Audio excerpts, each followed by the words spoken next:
Hello students, હું છું Savaliya sir અને ધોરણ 12 સાયન્સના chemistry part 2 haloalkane haloarene ચેપ્ટરના JEE નીટના આ TTL 4 એટલે કે ટેબલ ટોપ લેક્ચર 4માં આપનું સ્વાગત છે. વિદ્યાર્થી મિત્રો, આ લેક્ચરમાં આપણે નિરપેક્ષ વિન્યાસ અથવા R અને S વિન્યાસ વિશે અભ્યાસ કરવાના છીએ. વિદ્યાર્થી મિત્રો, નિરપેક્ષ વિન્યાસનો અર્થ એવો થશે કે આપેલ અસમિત અણુ એટલે કિરાલ અણુ, જેના વિશે આપણે અગાઉના લેક્ચરમાં ભણી ચૂક્યા છીએ.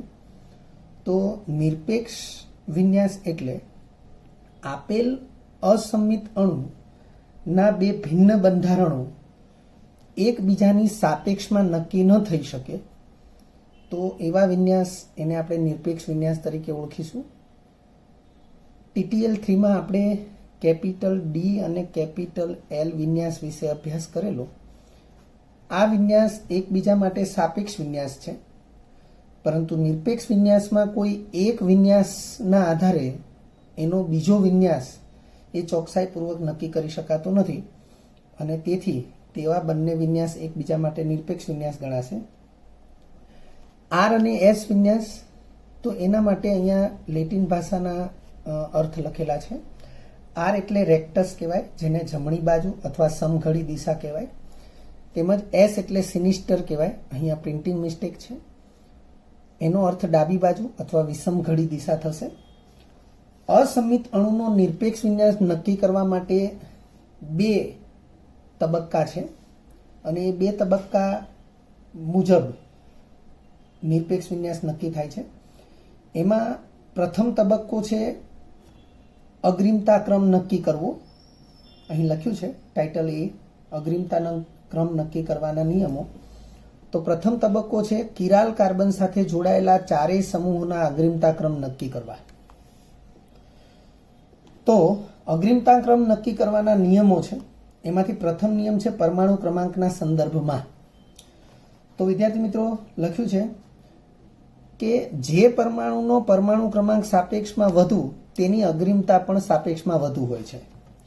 હવે આપણે આ વિધાનને ખાસ ધ્યાનમાં રાખીશું.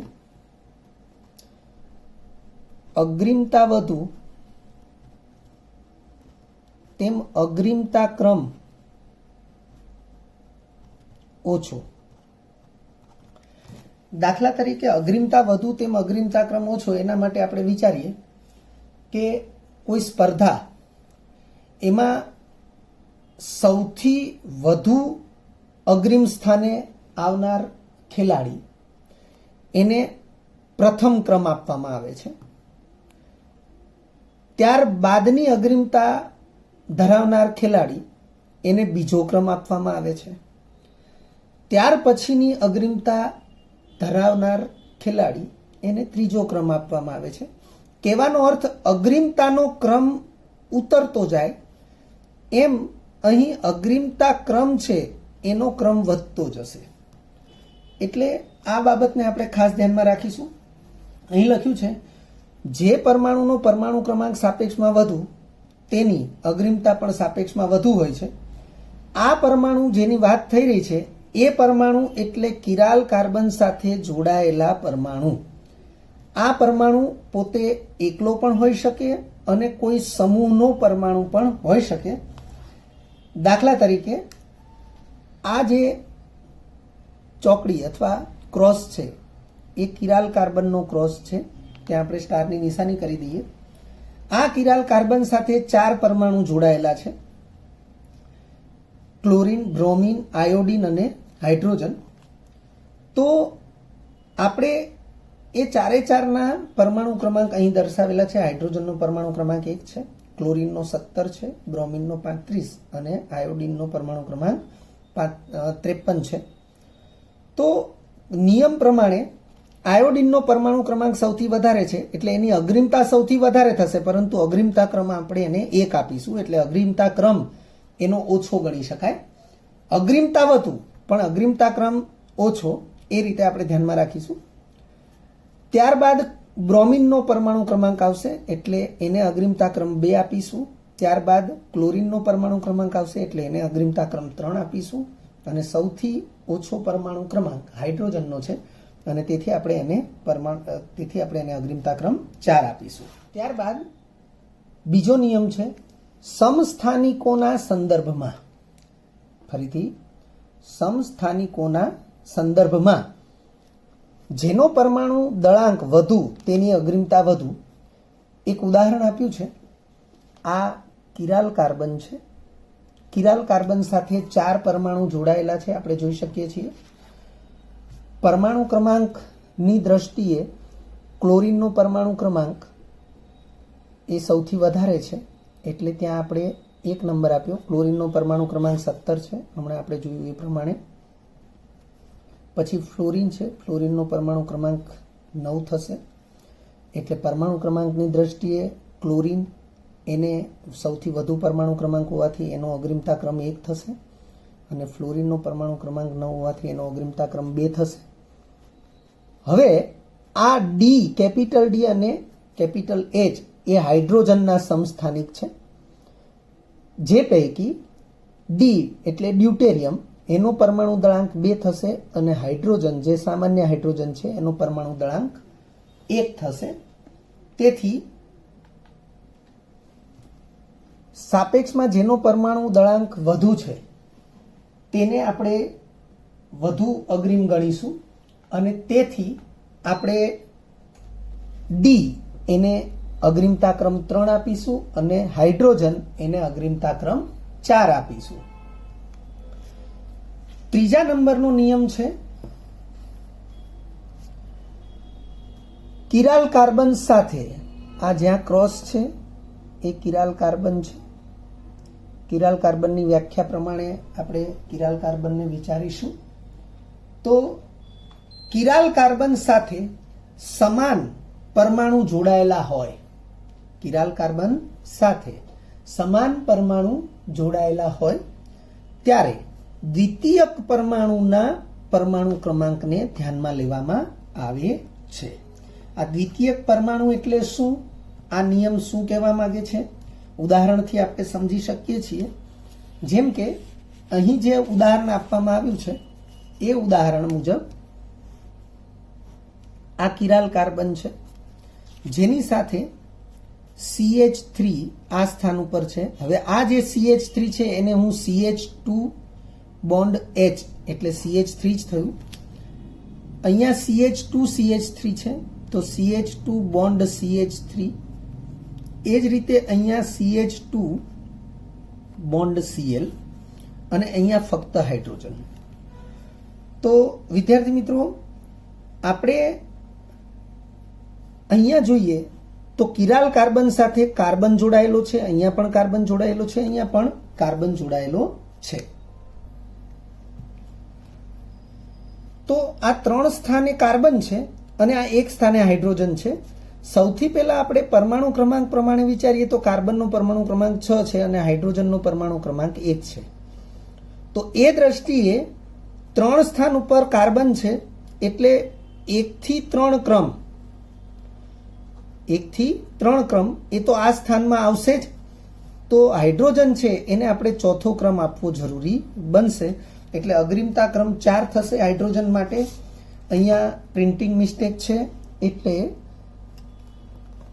હાલ પૂરતું આપણે આ 2 છે એના બદલે આપણે અગ્રિમતા ક્રમ 4 દર્શાવી દઈએ છીએ. ત્યારબાદ અહીંયા લખ્યું છે કે કિરાલ કાર્બન સાથે સમાન પરમાણુ જોડાયેલા હોય ત્યારે, તો તમે જોઈ શકો છો આ કિરાલ કાર્બન છે એની સાથે 3 સ્થાન ઉપર સમાન પરમાણુ, કયા? કાર્બન પરમાણુ જોડાયેલા છે ત્યારે દ્વિતીયક પરમાણુના પરમાણુ ક્રમાંકને ધ્યાનમાં લેવામાં આવે છે. તો હવે તમે જુઓ વિદ્યાર્થી મિત્રો કે અહીં દ્વિતીયક પરમાણુ તરીકે જો આ કાર્બન સાથે 2 હાઇડ્રોજન છે, આ કાર્બન સાથે પણ 2 હાઇડ્રોજન, આ કાર્બન સાથે પણ 2 હાઇડ્રોજન, અને એ સ્થિતિમાં દ્વિતીયક પરમાણુ તરીકે અહીં કાર્બનને, અહીં હાઇડ્રોજનને અને અહીં ક્લોરીનને વિચારવા જરૂરી છે. ફરીથી 3 કિરાલ કાર્બનના 3 સ્થાન ઉપર સમાન પરમાણુ છે અને એ કયો પરમાણુ છે? કાર્બન પરમાણુ. હવે દ્વિતીયક પરમાણુ તરીકે જ્યારે વિચારવાનું થાય ત્યારે તમારે એવું જોવાનું થશે કે 3 કાર્બન પરમાણુ સાથે 2 હાઇડ્રોજન પરમાણુ એટલે કે સમાન હાઇડ્રોજન પરમાણુ છે, અને તે સ્થિતિમાં ત્રીજો જે પરમાણુ હશે એને આપણે દ્વિતીયક પરમાણુ કહીશું. તો અહીંયા ત્રીજો પરમાણુ ક્લોરીન છે, અહીંયા ત્રીજો પરમાણુ કાર્બન છે, જ્યારે અહીંયા ત્રીજો પરમાણુ હાઇડ્રોજન છે. હવે આપણે એના પરમાણુ ક્રમાંક તરીકે ધ્યાનમાં લઈએ તો ક્લોરીન માટે પરમાણુ ક્રમાંક 17 છે, એટલે આ CH2Cl સમૂહ જે છે એની અગ્રિમતા સૌથી વધારે થશે, એને આપણે અગ્રિમતા ક્રમ 1 આપીશું. એ જ પ્રકારે કાર્બન અને હાઇડ્રોજન એ પૈકી કાર્બનનો પરમાણુ ક્રમાંક 6 છે, એટલે CH2CH3 સમૂહ એને આપણે અગ્રિમતા ક્રમ 2 આપીશું, અને આ CH3 સમૂહ એને અગ્રિમતા ક્રમ 3 આપીશું. અહીં પ્રિન્ટિંગ મિસ્ટેક છે, આ 3 છે એને કેન્સલ કરી હાલ પૂરતું આપણે આ પેન્સિલથી અગ્રિમતા ક્રમ 2 દર્શાવીએ છીએ. આ 4 ને કેન્સલ કરી અને અગ્રિમતા ક્રમ 3 દર્શાવીએ છીએ. તો આ પ્રકારે જ્યારે કિરાલ કાર્બન સાથે સમાન પરમાણુઓ જોડાયેલા હોય ત્યારે દ્વિતીયક પરમાણુ નક્કી કઈ રીતે કરવો અને એ દ્વિતીયક પરમાણુના પરમાણુ ક્રમાંકને આધારે આપણે કઈ રીતે અગ્રિમતા ક્રમ આપવો એના માટે આ નિયમ નંબર 3 છે. હવે નિયમ નંબર 4 લખ્યું છે પાયબંધ ધરાવતા સમૂહોના સંદર્ભમાં. પાયબંધ ધરાવતા સમૂહોના સંદર્ભમાં આને અસંતૃપ્ત સમૂહોના સંદર્ભમાં એવું પણ આપણે કહી શકીએ છીએ, કારણ કે અસંતૃપ્ત સમૂહો એવો શબ્દ વપરાય ત્યારે એમાં પાયબંધ જ હોય, કારણ કે પાયબંધની હાજરી એ અસંતૃપ્તતાની નિશાની છે. તો અહીં લખ્યું છે કે પાયબંધ ધરાવતા સમૂહોના સંદર્ભમાં પાયબંધ તોડીને વિરુદ્ધ પરમાણુઓને જોડાયેલા ગણવામાં આવે છે. તો તમે જોઈ શકો છો આ કિરાલ કાર્બન છે. કિરાલ કાર્બન જ્યાં પણ છે ત્યાં આપણે સ્ટારની નિશાની કરીએ છીએ. કિરાલ કાર્બન સાથે CHO સમૂહ, CH double bond CH2, C triple bond N અને C ટ્રિપલ બોન્ડ CH. તો વિદ્યાર્થી મિત્રો, સૌથી પહેલા તો આપણે એ જોઈશું કે અહીં કિરાલ કાર્બન સાથે આ કિરાલ કાર્બન છે, કિરાલ કાર્બન સાથે સમાન પરમાણુ અને એ છે કાર્બન પરમાણુ. તો 4 સ્થાન ઉપર કાર્બન પરમાણુ છે. એ સ્થિતિમાં આપણે દ્વિતીયક પરમાણુને ધ્યાનમાં રાખી, નિયમ નંબર 3 મુજબ દ્વિતીયક પરમાણુને ધ્યાનમાં રાખી અને અગ્રિમતા ક્રમ નક્કી કરવાનો પ્રયત્ન કરીશું. CHO સમૂહનું બંધારણ C double bond O H આ પ્રકારે છે, પછી C ટ્રિપલ બોન્ડ N છે, તો એનું બંધારણ તો એઝ ઇટ ઇઝ જ છે. અહીંયા C ટ્રિપલ બોન્ડ C અને કાર્બન સાથે હાઇડ્રોજન છે. એ જ પ્રકારે આ કાર્બન સાથે પણ એક હાઇડ્રોજન અને ડબલ બોન્ડથી CH2 છે. તો વિદ્યાર્થી મિત્રો, નિયમ નંબર 3 નો ઉપયોગ પહેલા થશે. અહીંયા આ કાર્બન સાથે ઓક્સિજન છે, ઓક્સિજનનો પરમાણુ ક્રમાંક થયો 8. હવે ઓક્સિજનનો પરમાણુ ક્રમાંક 8 છે. પછી આ કાર્બન સાથે નાઇટ્રોજન છે, નાઇટ્રોજનનો પરમાણુ ક્રમાંક 7 છે, અને બાકીના બંને કાર્બન સાથે દ્વિતીયક પરમાણુ તરીકે કાર્બન છે, જેનો પરમાણુ ક્રમાંક 6 છે. હવે 6, 7 અને 8 એ પૈકી ઓક્સિજનનો પરમાણુ ક્રમાંક સૌથી વધારે છે, એટલે CHO સમૂહ એને અગ્રિમતા ક્રમ 1 અપાશે, કારણ કે એની અગ્રિમતા સૌથી વધારે થશે. એ જ રીતે નાઇટ્રોજનનો પરમાણુ ક્રમાંક 7 છે, એટલે CN સમૂહ છે એનો અગ્રિમતા ક્રમ 2 થશે. હવે આ બંને કાર્બન પરમાણુ કે જેની સાથે દ્વિતીયક પરમાણુ તરીકે પણ કાર્બન છે, એ સ્થિતિમાં એ બંને સમૂહો એ ત્રીજો અને ચોથો અગ્રિમતા ક્રમ જે ધરાવવાના છે, આપણે એ અગ્રિમતા ક્રમ આપવાનો છે. અને ત્યારે આ નિયમ નંબર 4 એને આપણે ધ્યાનમાં લઈશું.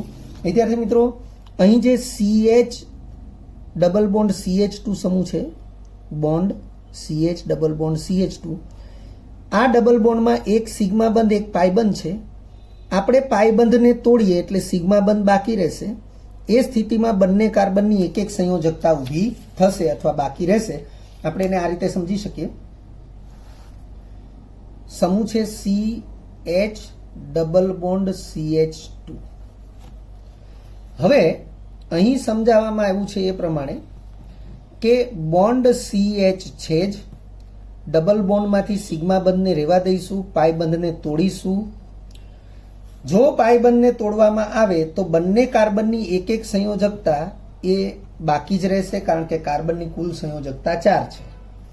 તો એ જે બાકી રહેતી સંયોજકતા છે એના માટેનો નિયમ છે કે પાયબંધ ધરાવતા સમૂહોના સંદર્ભમાં પાયબંધ તોડીને વિરુદ્ધ પરમાણુઓને જોડાયેલા ગણવામાં આવે છે.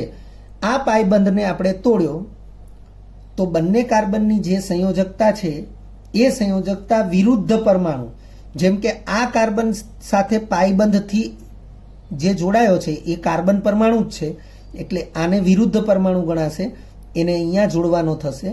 એ જ રીતે આ કાર્બન સાથે પાયબંધથી જોડાયેલો છે એ પરમાણુ, એ આ કાર્બન છે, એટલે આ કાર્બન માટે પણ વિરુદ્ધ પરમાણુ કાર્બન જ છે, એટલે આપણે વિરુદ્ધ પરમાણુને જોડાયેલા કલ્પવામાં આવે છે. એનો અર્થ થશે કે આ જે સમૂહ છે એ સમૂહને આપણે આ પ્રમાણે વિચારીશું. તો હવે આ કાર્બન એ કિરાલ કાર્બન સાથે જોડાયેલો છે અને એ કાર્બન સાથે દ્વિતીયક પરમાણુ તરીકે 2 કાર્બન પરમાણુ છે એવું આપણે વિચારવું પડે. ફરીથી આ કિરાલ કાર્બન, એની સાથે CH ડબલ બોન્ડ CH2 અને C ટ્રિપલ બોન્ડ CH એવા 2 સમૂહ છે. એ પૈકી CH ડબલ બોન્ડ CH2 સમૂહ એને આપણે પાયબંધ તોડીને વિરુદ્ધ પરમાણુઓને જોડાયેલા ગણવામાં આવે છે એ પ્રમાણે વિચારીએ તો એનું સ્વરૂપ આ થયું. એટલે કે કિરાલ કાર્બન સાથે જોડાયેલા આ કાર્બન પરમાણુ સાથે દ્વિતીયક પરમાણુ તરીકે 2 કાર્બન જોડાયેલા છે એવું આપણે વિચારી શકીએ. હવે bond C triple bond CH આ સમૂહ, તો ટ્રિપલ બોન્ડ હોય એમાં 1 સિગ્મા અને 2 પાયબંધ હોય, તો બંને પાયબંધને આપણે તોડીએ તો બંને કાર્બન પરમાણુની 2 સંયોજકતા એ ઊભી રહેશે, બાકી રહેશે. તો આ કાર્બન માટે વિરુદ્ધ પરમાણુ આ કાર્બન છે, એટલે એના બંને બંધ સાથે કાર્બન દર્શાવીશું. એ જ પ્રકારે આ કાર્બન માટે વિરુદ્ધ પરમાણુ, પાયબંધથી જોડાયેલો વિરુદ્ધ પરમાણુ એ આ કાર્બન છે, એટલે બંને સ્થાન ઉપર આપણે કાર્બન જ દર્શાવીશું. હવે એ સ્થિતિમાં આ કાર્બન પરમાણુ સાથે દ્વિતીયક પરમાણુ તરીકે 1, 2 અને 3 કાર્બન થશે. જેમ આ કાર્બન માટે દ્વિતીયક પરમાણુ 1 અને 2 કાર્બન થયા, આ કાર્બન દ્વિતીયક પરમાણુમાં ગણાતો નથી. એ જ રીતે આ કાર્બન માટે દ્વિતીયક પરમાણુ તરીકે 1, 2 અને 3 કાર્બન થશે. આ બંને કાર્બન એ દ્વિતીયક પરમાણુમાં ગણાતા નથી. તો વિદ્યાર્થી મિત્રો, આ કાર્બન માટે દ્વિતીયક પરમાણુ તરીકે 3 કાર્બન છે, જ્યારે આ કાર્બન માટે દ્વિતીયક પરમાણુ તરીકે 2 કાર્બન છે. તો દ્વિતીયક પરમાણુ તરીકે 3 કાર્બન હોવાથી આ સમૂહની અગ્રિમતા વધુ છે અને દ્વિતીયક કાર્બન તરીકે 2 પરમાણુ કાર્બન હોવાથી આ સમૂહની અગ્રિમતા સાપેક્ષમાં ઓછી છે.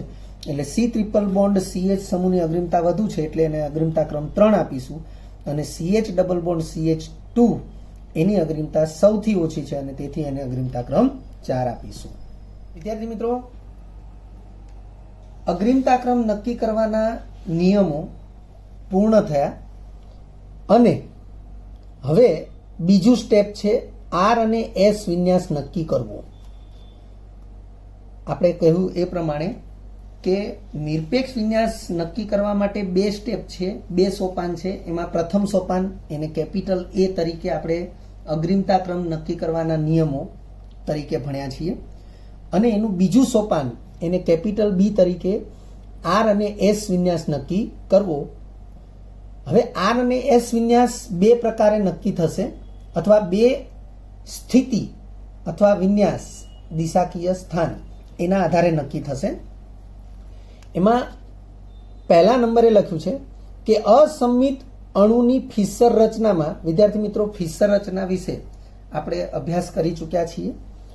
તો અસંમિત અણુની ફિશર રચનામાં અગ્રિમતા ક્રમ 4 ધરાવતો સમૂહ કારણ કે આપણે અગ્રિમતા ક્રમ નક્કી કરવાના નિયમોનો અભ્યાસ કર્યો એ પ્રમાણે કિરાલ કાર્બન સાથે જોડાયેલા ચારે ચાર જુદા જુદા પરમાણુ કે સમૂહના અગ્રિમતા ક્રમ આપણે નક્કી કરી ચૂક્યા છીએ અને એ અગ્રિમતા ક્રમ નક્કી થઈ ગયા બાદ હવેનું જે સ્ટેપ અથવા સોપાન છે એ છે આર અને એસ વિન્યાસ નક્કી કરવો.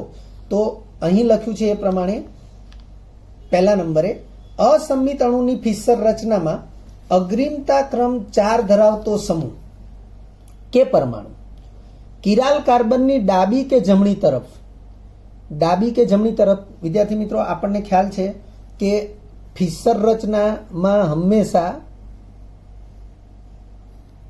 આ પ્રકારે જ સ્થિતિ હોય છે. કિરાલ કાર્બન આ બે સ્થાન એ કિરાલ કાર્બનની ડાબી કે જમણી બાજુના સ્થાન ગણી શકાય, એને આડી સ્થિતિના સ્થાન પણ કહેવાય. અને આપણે ફિશર રચનાનો અભ્યાસ કર્યો ત્યારે આપણે સમજાવેલું કે આડા હોય એ સમતલથી આગળ એટલે કે તમારી તરફ છે અને આ સીધા અથવા ઊભા સ્થાનમાં જે હોય કિરાલ કાર્બનની ઉપર અને નીચે એ સીધા સ્થાન કહેવાય, એ સમતલથી પાછળ એટલે તમારાથી દૂર તરફ હોય. આ પ્રમાણેની સમજૂતી આપણે અસંમિત અણુની ફિશર રચના જ્યારે સમજાવી ત્યારે આપણે આપેલી છે, એને યાદ રાખવી જરૂરી છે.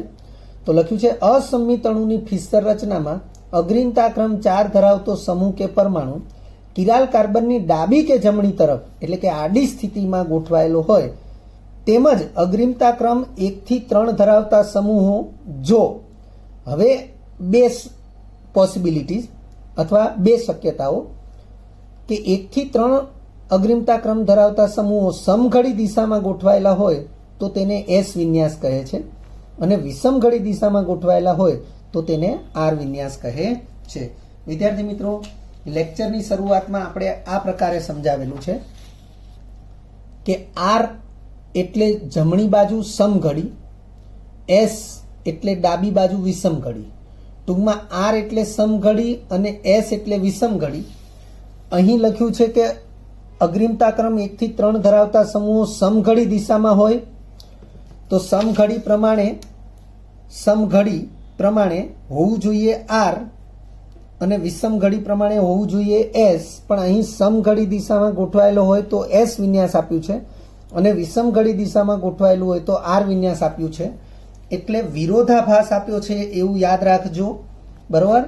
અને એ વિરોધાભાસનું કારણ એ હમણાં આપણે સમજાવીશું. તો જુઓ ફરીથી, અસંમિત અણુની ફિશર રચનામાં અગ્રિમતા ક્રમ 4 ધરાવતો સમૂહ કે પરમાણુ કિરાલ કાર્બનની ડાબી કે જમણી તરફ એટલે કે આડી સ્થિતિમાં ગોઠવાયેલો હોય તેમજ અગ્રિમતા ક્રમ 1 થી 3 ધરાવતા સમૂહો જો સમઘડી દિશામાં ગોઠવાયેલ હોય તો એસ વિન્યાસ કહે છે, વિષમઘડી દિશામાં ગોઠવાયેલા હોય તો તેને આર વિન્યાસ કહે છે. વિદ્યાર્થી મિત્રો, આ જે સમજૂતી છે એના માટે તમને અહીં 3 ઉદાહરણો આપેલા છે. જે પૈકી પ્રથમ ઉદાહરણ જે છે એને આપણે અહીં સમજીએ. પ્રથમ ઉદાહરણમાં કિરાલ કાર્બન એની સાથે હાઇડ્રોજન બોન્ડ CH3 એટલે કે મિથાઇલ સમૂહ, બોન્ડ Cl એટલે કે ક્લોરીન સમૂહ અને બોન્ડ CHO એટલે કે આલ્ડીહાઇડ સમૂહ જોડાયેલો છે. હવે વિદ્યાર્થી મિત્રો, આપણે અગ્રિમતા ક્રમ નક્કી કરવાના નિયમોને પણ સાથે સાથે રિપીટ કરતા જઈશું. કિરાલ કાર્બન સાથે જોડાયેલો તત્વ છે અથવા પરમાણુ છે ક્લોરીન. પછી કિરાલ કાર્બન સાથે જોડાયેલા પરમાણુઓ છે એમાં 2 કાર્બન પરમાણુ છે એટલે સમાન થયા અને ચોથો પરમાણુ હાઇડ્રોજન છે. ક્લોરીનનો પરમાણુ ક્રમાંક 17 છે, કાર્બનનો પરમાણુ ક્રમાંક 6 છે અને હાઇડ્રોજનનો પરમાણુ ક્રમાંક 1 છે. હવે કાર્બન 2 સ્થાન ઉપર છે. હવે 2 સ્થાન ઉપર કાર્બન છે એટલે બીજો અને ત્રીજો અગ્રિમતા ક્રમ એ આ 2 સ્થાનમાંથી ગમે ત્યાં આપી શકાશે. પણ ક્લોરીન છે એનો પરમાણુ ક્રમાંક સૌથી વધારે છે એટલે આપણે એને અગ્રિમતા ક્રમ 1 આપ્યો છે, જે અહીંયા લખેલો જ છે. એમાં હાઇડ્રોજનનો પરમાણુ ક્રમાંક સૌથી ઓછો છે એટલે હાઇડ્રોજનનો પરમાણુ ક્રમાંક સૌથી ઓછો હોવાને લીધે તેની અગ્રિમતા સૌથી ઓછી છે અને તેથી તેને અગ્રિમતા ક્રમ 4 આપેલો છે. હવે આપણે બંને સ્થાન ઉપર કાર્બન જોડાયેલો છે તો દ્વિતીયક પરમાણુના સંદર્ભમાં વિચારીએ તો CHO સમૂહનું બંધારણ આપણે વિચારીએ તો કાર્બન સાથે ડબલ બોન્ડથી ઓક્સિજન અને હાઇડ્રોજન, અને CH3 તો કાર્બન સાથે 3 હાઇડ્રોજન. તો કાર્બન સાથે દ્વિતીયક પરમાણુ તરીકે ઓક્સિજન વિચારીએ છીએ અને કાર્બન સાથે દ્વિતીયક પરમાણુ તરીકે હાઇડ્રોજન જ વિચારીએ છીએ. તો ઓક્સિજન અને હાઇડ્રોજન, તો ઓક્સિજનનો પરમાણુ ક્રમાંક 8 છે અને હાઇડ્રોજનનો પરમાણુ ક્રમાંક 1 છે. એટલે CHO સમૂહની અગ્રીમતા એ સાપેક્ષમાં વધુ થશે. એટલે 2 અને 3 જે બાકી રહેતી અગ્રીમતા ક્રમના નંબર જે છે એ પૈકી CHO ને આપણે અગ્રીમતા ક્રમ 2 આપીશું અને CH3 ને અગ્રીમતા ક્રમ 3 આપીશું. એટલે 1, 2 અને 3 છે. હવે તમે અહીં લખ્યું એ પ્રમાણે જોઈ શકો છો કે 4 અગ્રીમતા ક્રમ પૈકી જેનો અગ્રીમતા ક્રમ 4 છે એવો સમૂહ કે પરમાણુ એ કિરાલ કાર્બનની ડાબી કે જમણી તરફ એટલે કે આડી સ્થિતિમાં છે અને બાકીના 3 એટલે કે અગ્રીમતા ક્રમ 1 થી 3 ધરાવતા સમૂહ એ સમઘડી દિશામાં છે. તમે જોઈ શકો છો તો સમઘડી દિશામાં છે અને તેથી આપણે તેને S વિન્યાસ કહીશું. એટલે અહીં આપણે એનો S વિન્યાસ લખ્યો છે. વિદ્યાર્થી મિત્રો તમે જોઈ શકો છો 1, 2, 3. તો જ્યારે આપણે આવી રીતે 1, 2 અને 3 લખીએ છીએ તો 1 થી 2 અને 2 થી 3 આવી રીતે જઈએ તો એ દિશાને આપણે સમઘડી દિશા કહીએ છીએ અને તેથી આપણે આ પ્રકારે આપણે નિશાન બતાવેલું જ છે અને આ વિન્યાસ છે એને આપણે S વિન્યાસ કહી શકીએ છીએ. એ રીતે બીજું ઉદાહરણ આપ્યું છે. બીજા ઉદાહરણમાં તમે જુઓ કે તમને કિરાલ કાર્બન સાથે, આ કિરાલ કાર્બન છે વિદ્યાર્થી મિત્રો, કિરાલ કાર્બન સાથે એક સમૂહ CH2 CH3 આપ્યો છે, એક સમૂહ બોન્ડ NH2 બોન્ડ CH3 અને બોન્ડ OH. તો વિદ્યાર્થી મિત્રો આપણે પરમાણુ ક્રમાંક વાળો જે નિયમ છે, પ્રથમ નિયમ, એને આપણે ધ્યાનમાં લઈશું. તો તમે અહીંયા જોઈ શકો છો કે ઓક્સિજન, કાર્બન, કાર્બન, નાઇટ્રોજન. તો ઓક્સિજન જેનો પરમાણુ ક્રમાંક 8 છે, પછી નાઇટ્રોજન જેનો પરમાણુ ક્રમાંક 7 છે. વિદ્યાર્થી મિત્રો તમને પરમાણુ ક્રમાંક આવડતા હોવા જરૂરી છે. પરમાણુ ક્રમાંક જો તમને ખ્યાલ નહીં હોય તો નિયમો કંઈ જ કામના નથી. એવી રીતે કાર્બન જેનો પરમાણુ ક્રમાંક 6 છે. તો ઓક્સિજન OH સમૂહનો ઓક્સિજન પરમાણુ જ સીધો જોડાયેલો છે એટલે OH સમૂહ જે છે એની અગ્રીમતા સૌથી વધારે થઈ એટલે OH સમૂહને જ આપણે અગ્રીમતા ક્રમ 1 આપીશું. એવી રીતે નાઇટ્રોજન NH2 સમૂહમાં નાઇટ્રોજન પરમાણુ જ સીધો કિરાલ કાર્બન સાથે જોડાયેલો છે. નાઇટ્રોજનનો પરમાણુ ક્રમાંક 7 છે. તો NH2 સમૂહની અગ્રીમતા એ OH સમૂહ પછીની આવશે એટલે એનો અગ્રીમતા ક્રમ આપણે 2 આપીશું. તમે જોઈ શકો છો અહીંયા અગ્રીમતા ક્રમ 2 આપેલો છે. હવે બંને સ્થાન ઉપર કિરાલ કાર્બન સાથે જોડાયેલા પરમાણુ તરીકે કાર્બન પરમાણુ છે, પરંતુ આ કાર્બન પરમાણુ સાથે દ્વિતીયક પરમાણુ તરીકે કાર્બન છે અને આ કાર્બન સાથે દ્વિતીયક પરમાણુ તરીકે હાઇડ્રોજન જ છે. તો કાર્બનનો પરમાણુ ક્રમાંક 6 અને હાઇડ્રોજનનો પરમાણુ ક્રમાંક 1. તો પછી આ CH2 CH3 સમૂહની અગ્રીમતા CH3 સમૂહની સાપેક્ષે વધુ છે એટલે એને આપણે અગ્રીમતા ક્રમ નંબર 3 આપીશું અને બોન્ડ CH3 ને અગ્રીમતા ક્રમ 4 આપીશું. તો એ પ્રકારે અહીં અગ્રીમતા ક્રમ 1, 2, 3 અને 4 છે. વિદ્યાર્થી મિત્રો તમે જોઈ શકો છો કે અગ્રીમતા ક્રમ 4 ધરાવતો સમૂહ, અહીંયા જેમ પરમાણુ છે એમ અહીંયા સમૂહ છે, એ કિરાલ કાર્બનની ડાબી કે જમણી તરફ એ ગોઠવાયેલો છે એટલે કે આડી સ્થિતિમાં ગોઠવાયેલો છે.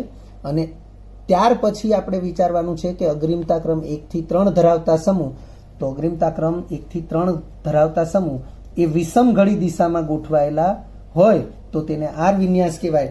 તો વિદ્યાર્થી મિત્રો જેમ આ પ્રકારની ગોઠવણીથી સમઘડી થશે એમ 1, 2 અને 3 એ પ્રકારની જે ગોઠવણી છે એ વિષમઘડી ગોઠવણી કહેવાશે. એટલે અહીં આપણે વિષમઘડી ગોઠવણી બતાવેલી છે અને તેથી એને આપણે આર વિન્યાસ કહીશું. હવે વિદ્યાર્થી મિત્રો ત્રીજું ઉદાહરણ છે ત્રીજા ઉદાહરણમાં તમે જોઈ શકો છો કિરાલ કાર્બન. કિરાલ કાર્બનની ચારે ચાર સંયોજકતા જુદા જુદા પરમાણુ કે સમૂહ સાથે જોડાયેલી છે અને એ સ્થિતિમાં દરેકે દરેક સમૂહ કે પરમાણુ એના પરમાણુ ક્રમાંકનો જે નિયમ છે એને આપણે ધ્યાનમાં લઈશું. તો તમે જોઈ શકો છો કે હાઇડ્રોજન પરમાણુ છે અને આ 3 સ્થાન ઉપર હાઇડ્રોજન પરમાણુ છે, આ 2 સ્થાન ઉપર કાર્બન પરમાણુ છે અને જ્યારે આ સ્થાન ઉપર નાઇટ્રોજન પરમાણુ છે, આ સ્થાન ઉપર ઓક્સિજન પરમાણુ છે. તો અહીં જે ઉદાહરણ આપ્યું છે એને આપણે આ રીતે સમજીશું કે આ કિરાલ કાર્બન છે, આ સ્થાન ઉપર હાઇડ્રોજન છે, આ સ્થાન ઉપર CH3 છે, આ સ્થાન ઉપર ઓક્સિજન અને પછી એની સાથે CH3 સમૂહ છે એટલે આ ઇથર રચના કહેવાશે અને આ સ્થાન ઉપર NHCH3 છે. હવે વિદ્યાર્થી મિત્રો, સૌથી પહેલા તો જે પરમાણુઓ જોડાયેલા છે એને જ આપણે ધ્યાનમાં લઈએ. તો અહીંયા ઓક્સિજન પરમાણુ જેનો પરમાણુ ક્રમાંક 8 છે, અહીંયા કાર્બન પરમાણુ જેનો પરમાણુ ક્રમાંક 6 છે, અહીંયા હાઇડ્રોજન પરમાણુ જેનો પરમાણુ ક્રમાંક 1 છે અને અહીંયા નાઇટ્રોજન પરમાણુ જેનો પરમાણુ ક્રમાંક 7 છે. તો ઓક્સિજન જ્યાં છે એનો ઓક્સિજનનો પરમાણુ ક્રમાંક સૌથી વધારે હોવાથી આ સમૂહની અગ્રીમતા સૌથી વધારે થશે એટલે એને આપણે અગ્રીમતા ક્રમ 1 આપીએ છીએ.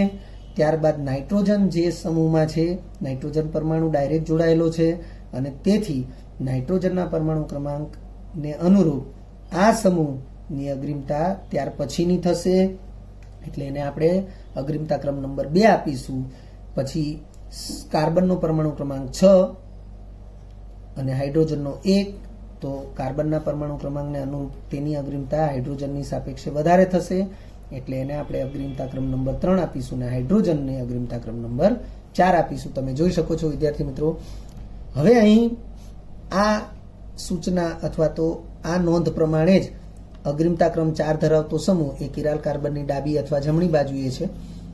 તો બાકીના 3 એટલે કે 1 થી 3 સમૂહ અગ્રીમતા ક્રમ ધરાવતા સમૂહ એ વિષમઘડી દિશામાં તમે જોઈ શકો છો 1, 2 અને 3 આ રીતે વિષમઘડી દિશામાં છે.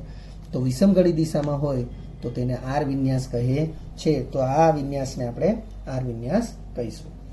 વિદ્યાર્થી મિત્રો, આપણે હમણાં સમજાવ્યું કે આર એટલે રેક્ટસ જમણી બાજુ અથવા સમઘડી કહેવાય, પણ અહીં જે સમઘડી છે એને એસ વિન્યાસ તરીકે એટલે સિનિસ્ટર કે ડાબી બાજુ વિષમઘડી પ્રકારે દર્શાવવામાં આવ્યો છે અને વિષમઘડી હોય તો એસ થવો જોઈએ પણ એની બદલે અહીંયા આર વિન્યાસ કહેવામાં આવ્યો છે.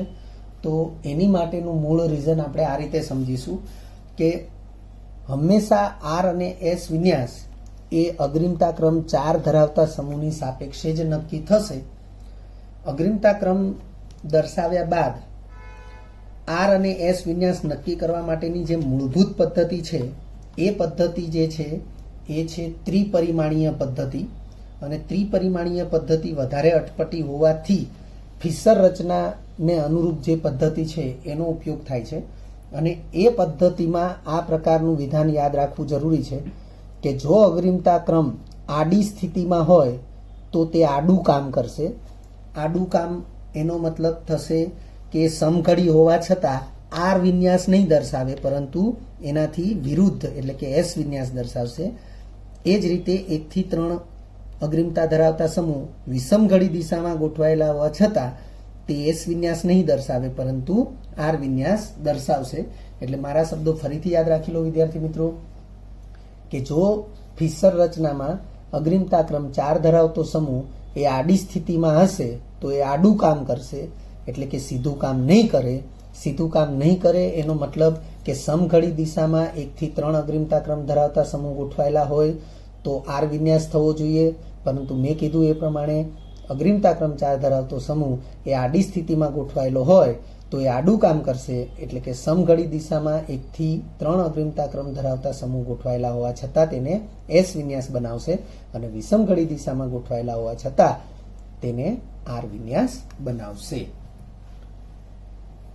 જેમ અહીંયા 1 નંબરમાં આપ્યું છે કે અગ્રીમતા ક્રમ 4 ધરાવતો સમૂહ એ કિરાલ કાર્બનની ડાબી કે જમણી તરફ, એમ અહીંયા 2 નંબર જે છે એમાં લખ્યું છે અસંમિત અણુની ફિશર રચનામાં અગ્રિમતા ક્રમ 4 ધરાવતો સમૂહ કે પરમાણુ કિરાલ કાર્બનની ઉપર કે નીચે, જેમ અહીંયા તમે જોઈ શકો છો ડાબી બાજુ છે, અહીંયા જમણી બાજુ છે, તો ઉપર કે નીચે એટલે આ બે સ્થાન થયા, બરોબર. એટલે એને શિરોલંબ સ્થિતિ અથવા સીધું સ્થાન કહેવાય. જેમાં આડી સ્થિતિ કહેવાય એમાં શિરોલંબ સ્થિતિ અથવા સીધી સ્થિતિ કહેવાય. તો લખ્યું છે અસંમિત અણુની ફિશર રચનામાં અગ્રિમતા ક્રમ 4 ધરાવતો સમૂહ કે પરમાણુ કિરાલ કાર્બનની ઉપર કે નીચે તરફ એટલે કે શિરોલંબ સ્થિતિમાં અથવા સીધી સ્થિતિમાં ગોઠવાયેલો હોય તેમજ અગ્રિમતા ક્રમ 1 થી 3 ધરાવતા સમૂહો, એવી રીતે તેમજ અગ્રિમતા ક્રમ 1 થી 3 ધરાવતા સમૂહો જો સમઘડી દિશામાં હોય, અહીંયા પણ સમઘડી દિશામાં, પણ અહીંયા આડું કામ કરશે એટલે સમઘડી હોવા છતાં આર નથી બનાવતો, એસ બનાવે છે, જ્યારે અહીંયા સીધું જ કામ કરે છે. સમઘડી દિશામાં ગોઠવાયેલા હોય તો આર વિન્યાસ જ બનાવે અને વિષમઘડી દિશામાં ગોઠવાયેલા હોય તો એસ વિન્યાસ જ બનાવે છે. વિદ્યાર્થી મિત્રો, આપણે અહીંયા એના 2 ઉદાહરણ આપ્યા છે. આપણે આ 2 સિવાય પણ ઉદાહરણોને જાતે અન્ય ઉદાહરણોની પ્રેક્ટિસ, વિન્યાસની પ્રેક્ટિસ કરીને સમજી શકીએ છીએ. અહીં તમને કિરાલ કાર્બન સાથે 4 સમૂહ જોડાયેલા બતાવેલા છે. તો સૌથી પહેલા આપણે અગ્રિમતા ક્રમ નક્કી કરીએ. આ કિરાલ કાર્બન છે, CN, આ CH2NH2 છે, આ CHO છે અને આ OH છે. તો પરમાણુને વિચારીએ તો અહીંયા 3 સ્થાન ઉપર કાર્બન પરમાણુ જોડાયેલા છે ને આ ઓક્સિજન પરમાણુ છે, એટલે આની અગ્રિમતા સૌથી વધારે થશે. એટલે OH સમૂહને આપણે નંબર 1 આપી દઈએ છીએ. આ OH આ રીતે લખ્યો છે, મેં આ રીતે લખ્યો છે, વાસ્તવમાં O પરમાણુ જ જોડાયેલો હોય એટલે લખવાની સિસ્ટમ ભલે આ હોય, હાઇડ્રોજન ક્યારેય 2 બંધ ન બનાવે એ આપણને ખ્યાલમાં રહે. હવે આ કાર્બન 3 પરમાણુઓ જે છે એમાં તમે જોઈ શકો છો કે કાર્બન સાથે દ્વિતીયક પરમાણુ તરીકે ઓક્સિજન છે, કાર્બન પરમાણુ સાથે દ્વિતીયક પરમાણુ તરીકે નાઇટ્રોજન છે. તો સ્વાભાવિક છે કે ઓક્સિજનનો પરમાણુ ક્રમાંક વધુ છે એટલે આ બંનેની સાપેક્ષે CHO સમૂહની અગ્રિમતા વધુ આવશે, એટલે આને આપણે નંબર 2 આપીશું. અને હવે આ બંને પૈકી કોઈ એક 3 નંબર થશે અને કોઈ એક 4 નંબર થશે. તો આપણે આ પ્રમાણે વિચારીશું, CH2 બોન્ડ NH2 અને આ C ટ્રિપલ બોન્ડ N છે. પરંતુ આપણે લાસ્ટ નિયમ જે હતો કે પાયબંધ ધરાવતા સમૂહોના સંદર્ભમાં પાયબંધ તોડીને વિરુદ્ધ પરમાણુઓને જોડાયેલા કલ્પવામાં આવે તો એ વસ્તુ અથવા એ નિયમને અહીંયા લાગુ પાડીએ તો કાર્બન અને નાઇટ્રોજન વચ્ચે એક જ સિગ્મા બંધને બાકી રાખીશું, પાયબંધ બંનેને તોડી નાખીશું. તો કાર્બન માટે વિરુદ્ધ પરમાણુ નાઇટ્રોજન છે એટલે આ બંને સ્થાન ઉપર નાઇટ્રોજનને વિચારીશું. નાઇટ્રોજન માટે વિરુદ્ધ પરમાણુ કાર્બન છે એટલે આ બંને સ્થાન પર કાર્બન વિચારીશું. અને હવે આ બંનેની સરખામણી આપણે કરીએ તો આ કાર્બન પરમાણુ સાથે દ્વિતીયક પરમાણુ તરીકે ફક્ત ને ફક્ત એક નાઇટ્રોજન છે અને 2 હાઇડ્રોજન છે, જ્યારે આ કાર્બન માટે દ્વિતીયક પરમાણુ તરીકે 3 સ્થાન ઉપર નાઇટ્રોજન છે. એટલે બોન્ડ CH2NH2 ની સાપેક્ષે બોન્ડ CN સમૂહની અગ્રિમતા વધારે થશે. એટલે આને અગ્રિમતા ક્રમ નંબર 3 આપીશું અને આને અગ્રિમતા ક્રમ નંબર 4 આપીશું. તો વિદ્યાર્થી મિત્રો, આપણે એ જ પ્રમાણે જોઈ રહ્યા છીએ. OH સમૂહને અગ્રિમતા ક્રમ 1 આપેલો છે, CHO સમૂહને અગ્રિમતા ક્રમ 2 આપવામાં આવ્યો છે, CN સમૂહને અગ્રિમતા ક્રમ 3 આપવામાં આવ્યો છે અને બોન્ડ CH2NH2 ને અગ્રિમતા ક્રમ 4 આપવામાં આવ્યો છે. હવે અહીં લખ્યું છે એ પ્રમાણે કે ફિશર રચનામાં અગ્રિમતા ક્રમ 4 ધરાવતો સમૂહ કિરાલ કાર્બનની ઉપર અથવા નીચે એટલે કે શિરોલંબ સ્થિતિમાં, જેને આપણે સીધી સ્થિતિ કહીશું, ગોઠવાયેલો હોય. હવે સીધી સ્થિતિમાં છે એટલે સીધું કામ કરશે, આડી સ્થિતિમાં હોય તો એ આડું કામ કરે, પણ અહીં સીધી સ્થિતિમાં છે એટલે સીધું કામ કરશે. અને સીધું કામ એટલે સમઘડી દિશામાં 1 થી 3 અગ્રિમતા ક્રમ ધરાવતા સમૂહ ગોઠવાયેલા હોય તો એ સમઘડીને આર જ વિન્યાસ આપશે અને વિષમઘડીને એસ વિન્યાસ જ આપશે. તો તમે જોઈ શકો છો 1, 2 અને 3. તો એ જે 1, 2, 3 છે એ ગોઠવણી વિષમઘડીની છે. તો વિષમઘડીની છે માટે આ વિન્યાસને આપણે એસ વિન્યાસ કહીશું. એ પ્રમાણે અહીં જે બીજું ઉદાહરણ છે એમાં પણ તમે જોઈ શકો છો કે 4 સમૂહો આપેલા છે. 4 સમૂહોમાં અહીં OH છે. અચ્છા, આપણે વિદ્યાર્થી મિત્રો આનું જે બંધારણ છે બરાબર, એ બંધારણ ઉપર જ આપણે ખાલી આ સમજાવેલું છે, એટલે બીજો ઉદાહરણ નથી, પણ આપણે એને CN નું બંધારણ C∼N, CHOનું બંધારણ આપ્યું છે, OH સમૂહનું બંધારણ અને CH2NH2 એઝ ઇટ ઇઝ છે. અગ્રિમતા ક્રમ 1 2 3 4 કેવી રીતે આપ્યા એ તમે આના બંધારણને આધારે સમજી શકો છો. એટલે આપણે આને S વિન્યાસ તરીકે દર્શાવ્યો છે. આ પ્રકારે આપણે બીજા ઉદાહરણ પણ સમજી શકીએ છીએ. વિદ્યાર્થી મિત્રો, જો તમને આ વિડીયો લેક્ચર ગમ્યો હોય તો લાઇક આપજો, શેર કરજો અને સબસ્ક્રાઇબ પણ કરજો. અગાઉના લેક્ચરનું રિવિઝન અને પાઠ્યપુસ્તકનું વાંચન કરતા રહેજો. આ લેક્ચર અંગે કોઈ પણ ડિફિકલ્ટી હોય તો મને વોટ્સઅપ કરી શકાય. આભાર. ફરી મળીશું નવા વિડીયો લેક્ચરમાં.